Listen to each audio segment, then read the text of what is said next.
ঝন্টু বাবু, কোথায় যাচ্ছ? ও ঝন্টু বাবু, কোথায় যাচ্ছ? ঝন্টু বাম, এই লাঠি তুলছে, পালা রে পালা, সবাই পালা পালা পালা। ঝন্টু বাম, ঝন্টু, এ ঝন্টু, ঝন্টু। কি গো ঝন্টু দা, কি লিখছো?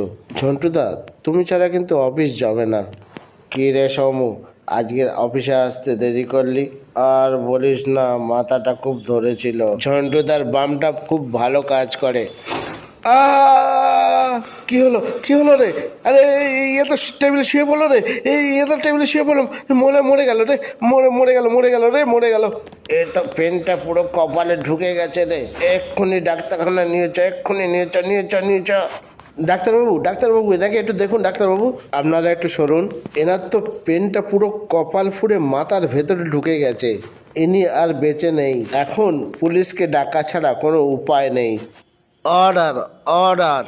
আদালত সমস্ত সাক্ষী আর বয়ান শুনে ঝন্টু বাবুকে দোষী সাব্যস্ত করলো এবং আজীবন কারাবাসে সাজা দিল। কয়েদি নম্বর 320, খাবার খাবে এসো। ঝন্টুদা, খাবার খাবে এসো। এই সর সর, ঝন্টুদাকে খাবার আগে নিতে দে।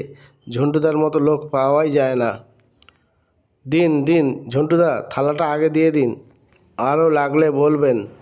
আজ বিকালে কয়েদি সম্মেলন আছে। জেলা সাহেব এসে কয়েদিদের ব্যবহার এবং ভালো কাজকর্ম বিবেচনা করবেন। আসামি ঝন্টুবাবু, আপনিও সম্মেলনে যাবেন। জেলা সাহেব এসে গেছেন, সবাই চুপচাপ বসো। সমস্ত দিক বিবেচনা করে কয়েদি নম্বর 318 ও 319 তোমাদের সাজা আরো 2 বছর কমিয়ে দেওয়া হলো। এও বিচার করে দেখা গেছে যে কয়েদি নম্বর 320 ঝন্টু বাবুকে পাড়ার লোক ও অফিসের লোক মিলে সব সময় অপমানিত করত, যেটা আইপিসি ধারা 504-এর অন্তর্গত। ঝন্টু বাবুকে সবসময় অপমানিত করার জন্য উত্তপ্ত হয়ে ঝন্টু বাবু এমন কাজ ঘটিয়েছেন। তাই ঝন্টু বাবুর ভালো কাজ ও ভালো ব্যবহারের জন্য সশ্রম কারাদণ্ড থেকে মুক্তি দেওয়ার জন্য জজ সাহেবকে অনুরোধ করা হলো।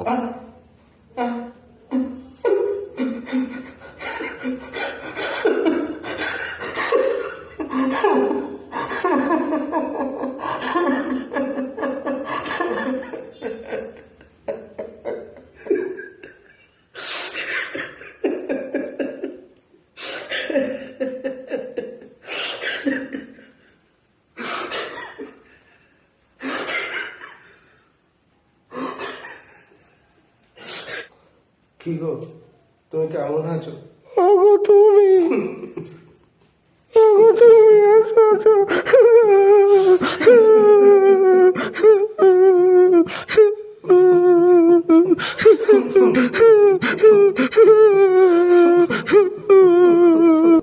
মেয়ে কেমন আছে? ভালো, ভালো আছে। ওদের পড়াশোনা ঠিক মতো চলেছে তো? কোনো অসুবিধা হয়নি? না গো, ওদের পড়াশোনার কোনো অসুবিধা হতে দিইনি। তাদের দেখতে পাচ্ছি না কেন?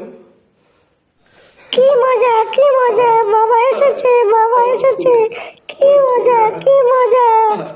বাবা, তুমি কোথায় ছিলে এতদিন? আমাদের ছেড়ে তুমি কোথায় চলে গেছিলে বাবা? ঝন্টুদা, ঝন্টু কাকু, পাড়ার ছেলে হিসেবে আমাদের মাফ করে দাও। আমরা এমন ব্যবহার আর কোনোদিন করব না। সত্যি ঝন্টুদা, আমরা খুব লজ্জিত। অফিসের কলিগ হয়ে আমরা খুব জঘন্য অপরাধ করেছি আপনার সঙ্গে। আমরা যদি এমন ব্যবহার না করতাম তাহলে চিনুদাকেও চলে যেতে হতো না, আর আপনাকেও অকারণে জেল খাটতে হতো না। আমাদের মাফ করে দাও ঝন্টুদা।